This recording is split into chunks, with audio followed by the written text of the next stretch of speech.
I clutched Grandma Rose's knitted scarf as I hid in the corner of the funeral home. The soft touch of the yarn was the only thing keeping me tethered to reality. The room smelled of artificial flowers and furniture wax. Mom pretended to cry while pulling out her smartphone and quietly positioning the camera. "This lighting is terrible," she muttered, checking the screen and adjusting the angle before continuing her tearful performance. Dad stood near the entrance, berating the funeral director. "These prices are insane. My stock alerts won't stop going off. I'm busy right now." My brother Blake slumped in a chair, his face illuminated by the glow of a cryptocurrency app.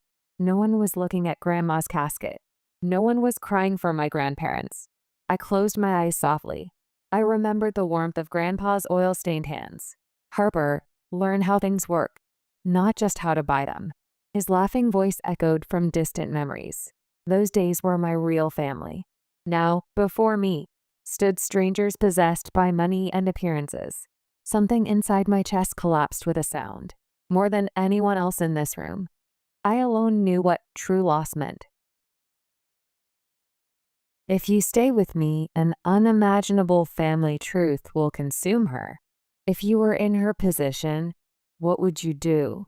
Clutching Grandma Rose's knitted scarf, I held my breath in the corner of the funeral home. The air was sickeningly sweet. It mixed artificial flowers with furniture polish. It settled heavy in my chest. I'm Harper Mason. I'm 28 years old. I'm the only grandchild raised by my grandparents. My parents were rarely home, always using work as an excuse. Only my grandparents saw me as family. But now, looking around at these people, there's no one left who was truly on my side. Standing before Grandma's casket, I understood this painfully. Mom pressed an embroidered handkerchief to her eyes, manufactured tears, then disappeared to the restroom. When she returned, she held up her smartphone camera. "This lighting makes my face look dark." She checked the screen and changed angles. She staged her grief beside the casket.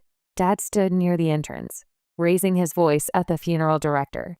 He criticized the invoice numbers while his eyes darted to stock alerts on his phone. "The market is still moving right now. I understand this is family business, but this isn't fair." Blake sank into his chair, thumb scrolling up and down rapidly. Cryptocurrency app light reflected in his glasses. He never looked up, even when mourners came to pay respects.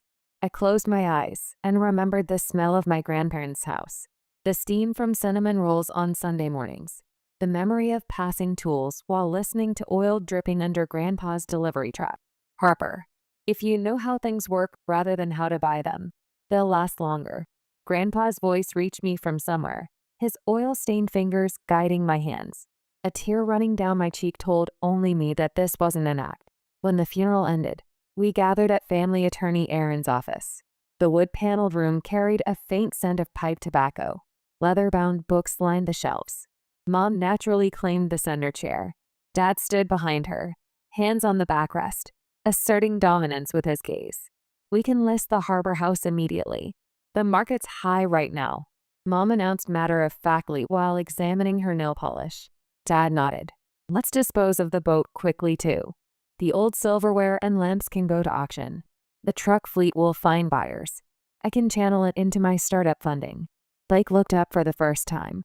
Their casualness felt like reading an estate inventory. Aaron cleared his throat to cut the atmosphere. "I will now read the summary of William and Rose's will according to its provisions." He removed documents from a thick envelope and recited formal phrases in a calm tone. After the legal language continued, he paused, adjusted his glasses, and delivered the key point. "This will bequeath the entire estate, estimated at $30 million, to the granddaughter, Harper." The air in the room cracked. Time stopped. "The entire amount," Dad repeated in a low voice. "This must be some mistake." Mom's social smile vanished instantly. Her gaze turned into sharp needles. Blake scraped his chair as he stood. "How did you manipulate them?" "Explain." Those words hurt more than a slap.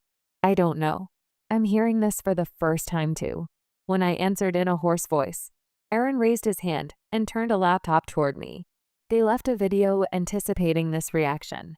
The screen showed my grandparents sitting together on the porch swing. Their faces looked a little tired, but their eyes were direct. "If you're watching this, It must be a surprise to someone. Grandpa began matter-of-factly. Grandma continued. Richard, Serena, Blake, we know the words you exchanged behind our backs. We know you discussed our money while we were still alive. Harper loved us for who we were. Tears glistened in Grandma's eyes. She cherished not the things given, but the days we protected with dirty hands. When the video ended, Aaron silently closed the screen. In the parking lot on the way out, Dad pressed me against the car and whispered in a low voice, "Tomorrow, transfer all management rights. I'll let you keep 12%. Mom made her voice sweet beside him. Big money requires experience, dear. You're still too young. Blake thrust both hands in his pockets and glared over my shoulder. Don't betray the family. Remember who fed whom. I need time to think. The metal key bit into my palm. Dad's eyes narrowed. Who owns your apartment? One phone call, and you'll be on the streets tonight. The three turned their backs and walked away like a single wall. I stood frozen. My knees trembled more from the weight of my grandparents' trust than from $30 million. That night, I paced around my narrow studio, looking at my belongings. This room contained everything I owned. On a school counselor's salary, I had no savings. When I buried my face in the scarf, someone pounded hard on the front door. A rough voice echoed, "Management inspection." Open the door. Simultaneously, my smartphone rang. Aaron's name appeared on the screen. Harper, leave now. It's illegal, but they plan to change the locks and shut you out. My vision blurred. I shoved minimum clothing and documents into my backpack. I wrapped Grandma's scarf around my neck. The feel of the yarn straightened my spine. Plant your feet. If there's something to protect, stand your ground. The words Grandma told me repeatedly finally took shape inside my chest. The next day, rain drew lines on the windshield as I stopped my car in front of the house in Gig Harbor. This was where my grandparents lived, a quiet craftsman-style mansion built of stone and cedar, more modest than the flashy estates around it. It seemed to breathe quietly toward the sea. The front door opened. Miguel stood there, someone closer to family than his title of butler suggested. "Welcome home, Miss Harper." His voice trembled slightly. Inside, the smell of lemon oil and cinnamon mingled. The floorboards gleamed as if polished by years. "Madam left something for you." Miguel held out a small brass key. She said, "If this happens, give her this." He led me to the large desk in Grandpa's study. The key fit perfectly into the bottom drawer. An old leather-bound notebook appeared. "She said you would understand when the time came." Miguel placed a hand on my shoulder and left, curling into the chair by the fireplace. I opened the first page. Text dated 10 years ago lined up neatly. Dad had asked for another loan. He pressured them, citing Blake's tuition. There was no sign of repayment. A few pages later, Mom had photographed silverware under the pretext of home renovation. Grandma had managed the situation while recording her unease. The ink on the paper was dry, but raw heat rose from between the lines. My throat clogged. I couldn't stop my fingers from trembling as I turned pages. The door creaked. June, who had been entrusted with housekeeping, entered with red-rimmed eyes carrying a tray. "You're reading Lady Rose's diary." She stated it as fact, not a question, and gently set down tea. "I also have records I was asked to keep." June returned carrying a document box. Unpaid OUs were stacked neatly. Blake's failed business plans. Copies of documents showing unnatural name changes Mom had pressed on Grandma at her sickbed. Over many years, little by little, they drained the family. I let out a soundless breath. William wanted to believe in his son, but Rose refused to look away. June's words contained not accusation, but the quietness of someone who knows pain. The doorbell rang. People gathered one after another. Marcus, Grandpa's longtime financial advisor, arrived carrying a portfolio of all assets. Evelyn, Grandpa's business partner, entered with company records over her shoulder. Finally, Aaron placed a stack of legal documents on the desk. "Let's hurry. They're moving." They naturally formed a circle, sharing procedures for protection and rebuilding. During this, my phone vibrated. A voicemail played. "You're the one who doesn't understand. Decide while this can still be settled peacefully. Otherwise, it'll just get ugly." Dad's voice was domineering even in the recording. It chilled my back. Then an unsealed brown envelope arrived by courier. Photos of me as a child with red X marks drawn over them fell out. Aaron efficiently collected them in a bag for evidence preservation. I'll file for a legal protection order. We have sufficient evidence. His calm handling helped my breathing begin to steady. That night, I went out to the garden and placed both hands on the rain-soaked earth. I didn't want the money. I just wanted to be together. Speaking it aloud, I realized how modest my wish was, how precious. But inside the house, allies I never knew I had quietly lined up to pass on what my grandparents left to the next generation. What my grandparents left wasn't just assets. It was truth, and people who support truth. The next morning, I went to City Hall with Aaron to file protection order procedures. The judge reviewed the submitted evidence, asked brief questions, then signed for immediate approval. Outside, wind from the harbor shook wet trees. Words Grandpa wrote in his diary rang softly somewhere in my heart. When everyone says it's impossible, that's when you find your backbone. I straightened my chest and re-gripped Grandma's scarf with my fingertips. I finally understood in my gut that this was the first chapter of rewriting my family history. Even as morning came, the cold of night remained inside the house. Outside the window, gray skies stretched above the harbor's lead-colored water. I holed up in Grandma's study, organizing ledgers, diaries, and stacks of envelopes one by one. As I read on, the records on paper rose up like ghosts from the past. I closed my eyes. Grandma's calm handwriting harbored the quiet anger of someone who witnessed betrayal. A knock sounded at the door. June entered carrying a tray. Her eyes were red and swollen. "You've read everything," she said quietly and set tea on the desk. Lady Rose also entrusted me with documents. She said, "If something happens, give these to her." June disappeared briefly and returned carrying a bank document box. Inside were Dad's unpaid promissory notes, Blake's bankrupt business proposals, copies of fraudulent contracts Mom tried to get Grandma to sign. Over many long years, they slowly sucked the house dry. She continued, choosing her words carefully. Mr. Williams said, "I want to believe in my son." Lady Rose chose to record the truth. I held my breath and turned to Grandma's last page. "Last Christmas, Blake got drunk and said, 'When the old people die, we'll be set for life.'" Richard laughed, "while waiting for our debts." The moment I finished reading that sentence, my hands trembled. The notebook fell to my lap. A car sounded outside in the garden. June checked the clock. "They're here." Marcus and Evelyn. Grandpa's advisor Marcus carried thick files. Grandpa's business partner Evelyn entered clutching documents to her chest. "I've confirmed the full scope of assets William built. This is what you must protect." Marcus spread files on the desk, showing account balances, company shareholding ratios, and harbor real estate contracts. Evelyn nodded briefly and lowered her voice. "Recently, Summit Transport employees have received suspicious inquiries. Someone seems to be targeting route data and customer lists." June looked alert. "Family would do such things?" "There's no proof. But besides family, no one knows this much detail." Evelyn pressed her lips together. Then Aaron arrived. While maintaining his usual calm expression, he held a thick envelope. "The preservation procedures are progressing. However, their movements are faster than expected. Let's establish countermeasures immediately." He opened his laptop and began organizing evidence. Diary records, forged documents, promissory notes, and Grandma's letters. They linked together like a legal chain. During the meeting, my smartphone rang. The call was from a blocked number. Voicemail played automatically. "You're the one who doesn't understand Harper. This is a family matter. Don't leak it outside." Dad's voice, even through the recording. Suppressed anger pierced like needles on skin. "There's still time to fix this. Obey, and it'll end peacefully. But if you defy us..." The call cut off there. Breaking the silence, Evelyn said, "Don't give in to threats. William overcame the same situations many times."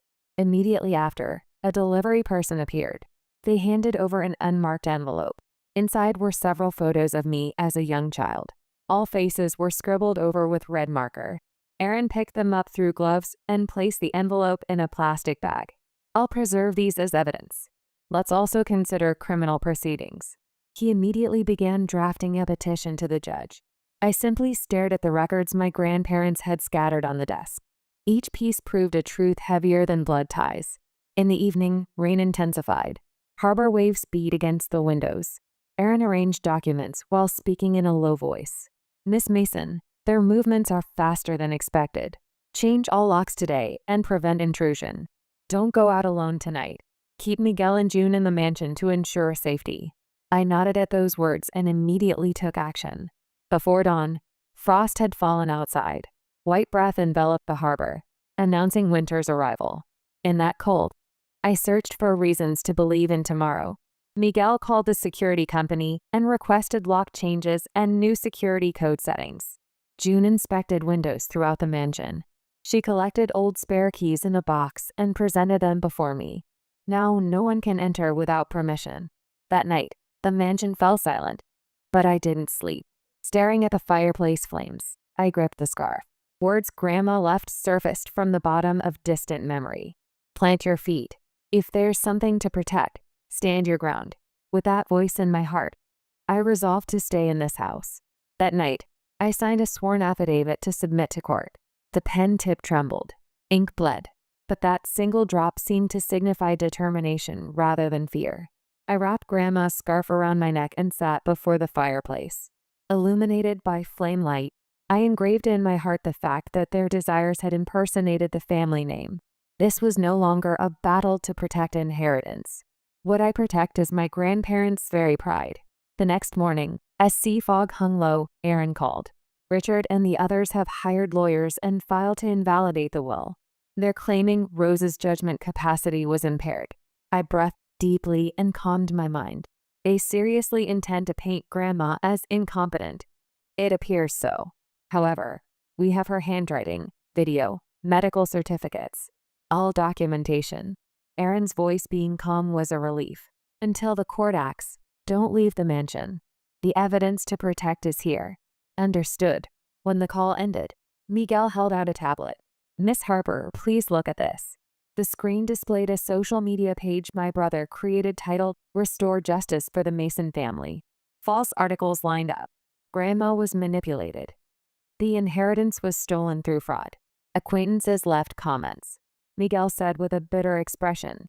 Anonymous letters have also arrived at the company, saying Summit Transport is in management crisis. I took a deep breath and said quietly, "Open Grandpa's study. The truth should be there." From the back of a drawer, Miguel extracted an old leather ledger. It was Grandpa's business log from his youth, a record from 1987 when the company teetered on bankruptcy during recession. Third bank, loan denied. "But I won't sell the house. What I'd lose isn't property. It's pride." As I traced those letters, I held back tears. Next, Miguel held out a small USB drive. Lady Rose installed security cameras. She told no one. When I connected it to the computer, footage from the day of the funeral appeared. Dad and Blake searched the rooms. They looked up prices on their phones. Mom wrapped silverware in a scarf. They were stealing. Lady Rose recorded everything. Miguel said. At that moment, the doorbell rang loudly. Looking at the monitor, 3 cars had stopped at the gate. Dad got out of the lead vehicle. Mom and Blake followed. Dad pressed the intercom button. "Harper, open up. This is still our house." His voice was low, but threatening. Miguel looked at me. "What should we do?" "Don't open it. Call Aaron." Before I could finish speaking, the gate violently shook. They were trying to force their way in. Miguel immediately contacted the security company. I called Aaron. "They're here. At the gate. Hold on. Don't open it. The police are on their way." Outside the window, their shouts echoed. "Open this door. You can't keep us out." Dad's voice was like the roar of a beast. Mom stood behind him, filming with her phone. Blake surveyed the property perimeter. Within minutes, red and blue lights illuminated the garden.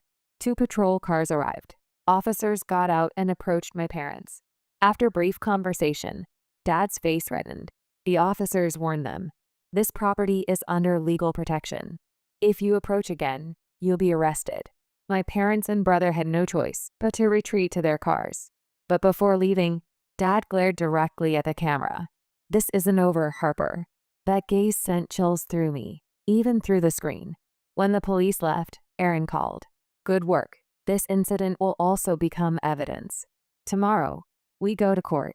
That night, I couldn't sleep, wrapped in Grandma's scarf. I gazed at the harbor night. Dark water stretched endlessly.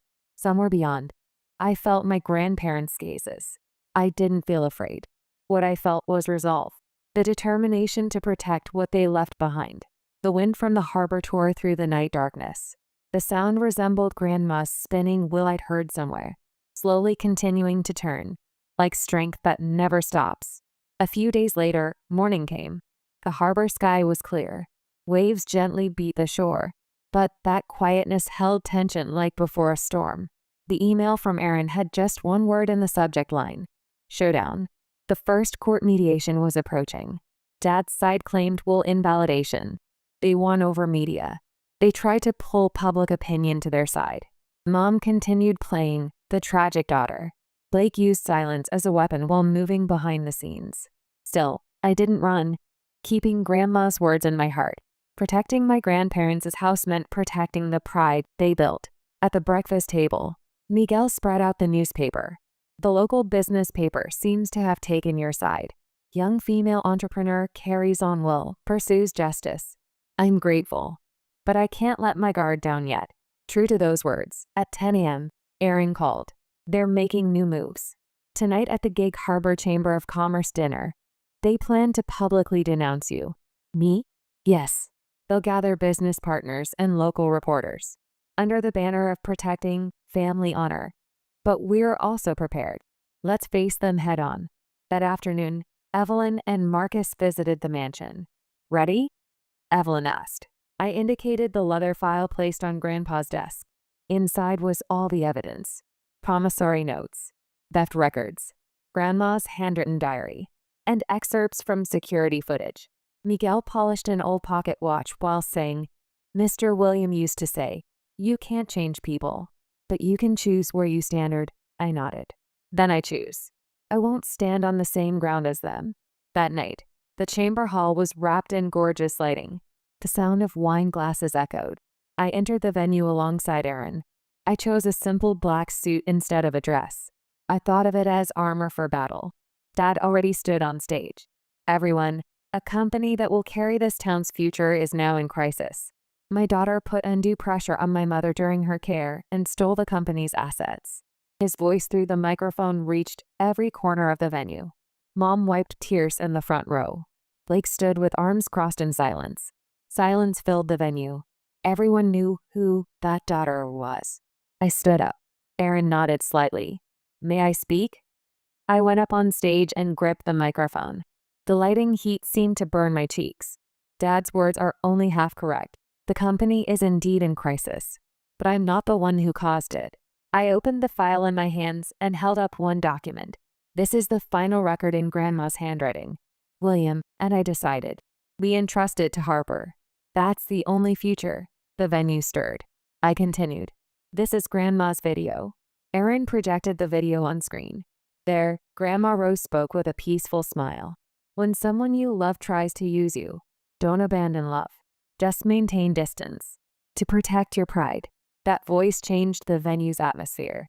Dad's complexion changed. Mom muttered something in a low voice. "The video is manipulated," Dad shouted. "Then look at this."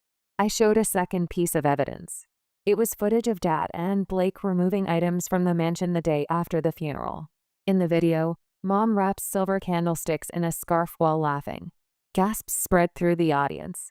This is security camera footage. The date and time haven't been tampered with. My voice didn't waver. Breaking the silence, the moderator cleared his throat. Well, we have a special announcement." Behind him, a new news alert appeared on screen. "Mason family asset misappropriation allegations under official investigation." Instantly, the venue erupted in commotion. Aaron laughed quietly beside me. Marcus patted my shoulder. "You did it." Blood drained from Dad's face. "That can't be." Mom stood up, covering her mouth. The masks they had worn performing justice quietly peeled away. Mom stood and tried to leave the venue in panic. Then Evelyn blocked the door. "Serena, don't run. Everyone knows what you've done."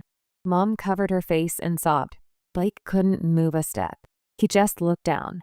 The scene afterward felt like a dream. Reporters took flash photos. Journalists bombarded Dad with questions. Are the fund misappropriation allegations true? Will you withdraw the will invalidation petition? Dad didn't answer. He left the venue with head down. Aaron turned off the monitor. We have sufficient evidence. The rest is in court. I nodded quietly at those words. The sound of Miguel setting down a teapot echoed softly in the large room. In the silence, everyone sensed the beginning of the end. The next morning, the top headline I received read, Mason family asset misappropriation allegations under official investigation. I leaned my elbows on Grandpa's desk and exhaled deeply. Miguel quietly set down tea. Now it's just the trial. Yes, it's not over yet. This is where it begins. My voice was surprisingly calm, but beneath that quietness lay taut tension. The will invalidation hearing, the trial to settle everything, was 3 days away. Aaron and others rushed to organize final evidence. I proceeded with preparations to appear as a witness. What had seemed so terrifying, confronting family, now felt simply like an unavoidable passage. I rewrapped Grandma's scarf around my neck and looked up at the light outside the window. That morning's sun shone strongly, as if pushing my back. The courtroom was cold and silent like a winter morning. Light falling from the high ceiling dimly illuminated wooden desks and chairs. I sat beside Aaron, gripping Grandma's scarf with my fingertips. Across from us, Dad, Mom, and Brother Blake sat in a row. Lawyers spread their respective materials. Judge Carter briefly said, while looking at documents in hand, "We will now begin the final hearing regarding the Mason family will invalidation petition." Dad's lawyer stood and read from a prepared script with raised voice. The decedent, Rose Mason, lacked judgment capacity at that time. She was manipulated by Harper Mason to create an improper will. Mom wiped tears beside him with head down. The venue's atmosphere momentarily tilted toward their performance. But Aaron only slightly adjusted his glasses. I present evidence. He opened a laptop and played video of Grandma speaking with a peaceful expression. I wrote this of my own will. No one forced me. Harper protected me. That's why I'm proud of this decision. When Grandma's voice echoed in the courtroom, everyone held their breath. Aaron continued reading documents one by one. This is Rose Mason's handwriting analysis. And this is cognitive diagnostic records by William and Rose Mason's physician. Both are normal. No problems with judgment capacity are noted. Judge Carter nodded quietly and prompted the next evidence. The monitor displayed security footage of Dad and Blake removing household items after the funeral. Mom wrapping silver candlesticks in a scarf was clearly visible. The courtroom stirred. Is this manipulated evidence? Aaron's voice was cold. The date and time haven't been altered. This is original footage stored on the security company server. Dad tried to stand. His lawyer grabbed his arm. Shut up, Richard. That shout echoed off wooden walls. Judge Carter raised a hand. Silence. You'll have opportunity to speak later. Aaron finally held up a single sheet of paper. This is Grandpa William's handwritten memo. If the family splits, entrust it to Harper. I want to leave this house only to honest hands. The letters bled. Lines ran like tree rings. Judge Carter accepted it, narrowed his eyes, and silently read for a while. Then in a voice that echoed through the center of the courtroom, he declared, in this case, the will is recognized as valid. The Mason family's petition is dismissed. After Judge Carter read the verdict, silence fell. Dad's shoulders trembled slightly. Mom's gaze wandered in space. Everyone seemed to want to say something, but no words came. The reality of defeat slowly drained color from their expressions. Blake looked down and bit his lip. Aaron quietly touched my hand. It's over, Harper. I nodded and felt something unraveling deep in my chest. I felt I heard Grandma's voice again. Protect your pride, not with hatred, but with truth. My throat grew hot. My breathing trembled. Still, I slowly raised my face. Thank you, Grandma. The light streaming through the courtroom skylight was dazzling, like a blessing. The next day at 10 a.m., Aaron, Marcus, and Evelyn gathered for a meeting in Grandpa's study. On the desk lay Summit Transport's rebuilding plan, a charity fund establishment proposal, an employee stock distribution plan. I sat in Grandpa's chair and raised my eyes. Defense is over. Now it's time to build. Aaron smiled. William would be proud of those words. Evelyn closed the materials in her hands. That you've come this far isn't a miracle. It's the result of integrity guiding you. At that moment, soft light streamed into the room. Sunlight shooting through curtain gaps illuminated Grandma's photo. I stood up and stood before it. Grandma, watch me. I'm not afraid anymore. That night, the harbor wind grew strong again. Garden roses swayed. Somewhere far away, waves crashed. I went out to the terrace and stood facing the sea. Beyond the dark water surface, I felt my grandparents' smiling faces floating. This house, this company, this name. I won't let anyone take them anymore. The next morning, the newspaper read, Summit Transport, Mason Foundation's new structure. At the end of the article, a brief sentence. Words from Harper Mason. Not blood ties, but trust creates family. As I traced those letters with my finger, I smiled. Grandma's scarf swayed up my neck. Morning sun filtered through the knit stitches and sparkled. Finally, the battle was over, and the story of pride had begun. Spring comes late to the harbor.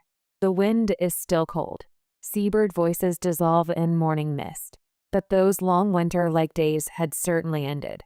I opened the study window and filled my lungs with the scent of tide. The mansion my grandparents loved still quietly watches over the harbor. In the garden, June replanted flowers.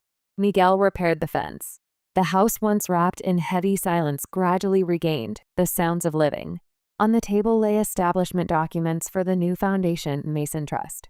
Aaron confirmed signatures while saying, It's now officially established.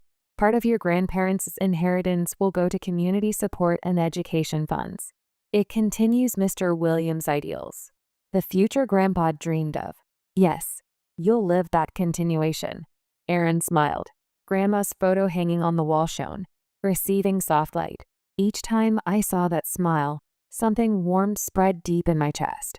Grandma didn't say protect. She said, build. I felt I finally understood that meaning. In the afternoon, Evelyn and Marcus visited. The first donation installment will go to harbor development projects and orphan support programs, said Evelyn. Scholarships for local youth. What William wished for. Marcus continued.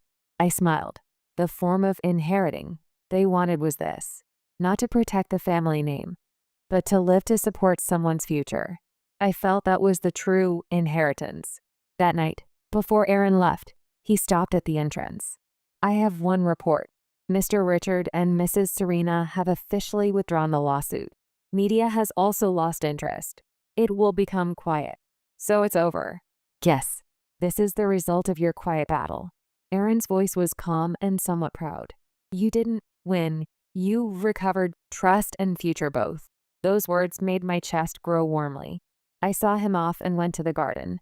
In the night sky, harbor lights dotted in rows, reflecting in the waves. Each time wind blew, Grandma's scarf swayed on my shoulders. That day's pain felt distant. Past wounds don't disappear, but they can live in changed form. I felt that. A few days later, I met children at the town library. New picture books lined the bookshelf Grandma donated. Miss Harper, did you donate all of these? A little girl asked. Not exactly. We all created this together, I answered with a laugh. I felt I saw my former self in that child's eyes. Eyes that don't lose the power to believe. Eyes that look up at the world. At dusk, returning to the mansion, I found an envelope on the desk. The sender was unknown. Opening the seal, inside was a short letter. Thank you for not hating them. Blake. I stared silently at the paper for a while. Tears ran down my cheeks. Even if the form is distorted, perhaps hope still remains deep in blood ties. I quietly folded the envelope and placed it on the desk. The smell of ink still faintly remained. Outside the window, harbor lights blurred. Waves slowly caressed the shore. In the silence, small warmth spread deep in my heart. Forgiveness isn't forgetting the past. It's choosing the future. Grandma's words quietly echoed in my chest. The next morning, I walked the harbor breakwater. The sky was transparently blue. Waves broke white. On the wind, a church bell rang somewhere. I gripped the scarf and closed my eyes. Grandma's smile surfaced. It overlapped with Grandpa's voice, though I could no longer hear either voice. Strangely, I wasn't lonely. Somewhere in this world, they're surely watching over me. I started walking toward the harbor. New office, new colleagues, and new life awaited. Released from family curse, I could finally stand on my own feet. Sea breeze caressed my cheek. Light passed through my hair. Thank you, I murmured to no one in particular. My voice dissolved in wind and ascended to sky. Harper has begun walking the path she believed in. Is there someone around you who overcame unreasonable past and built a new life? If you remember someone's courage, please share this story and pass it on. That one step will surely illuminate someone's future.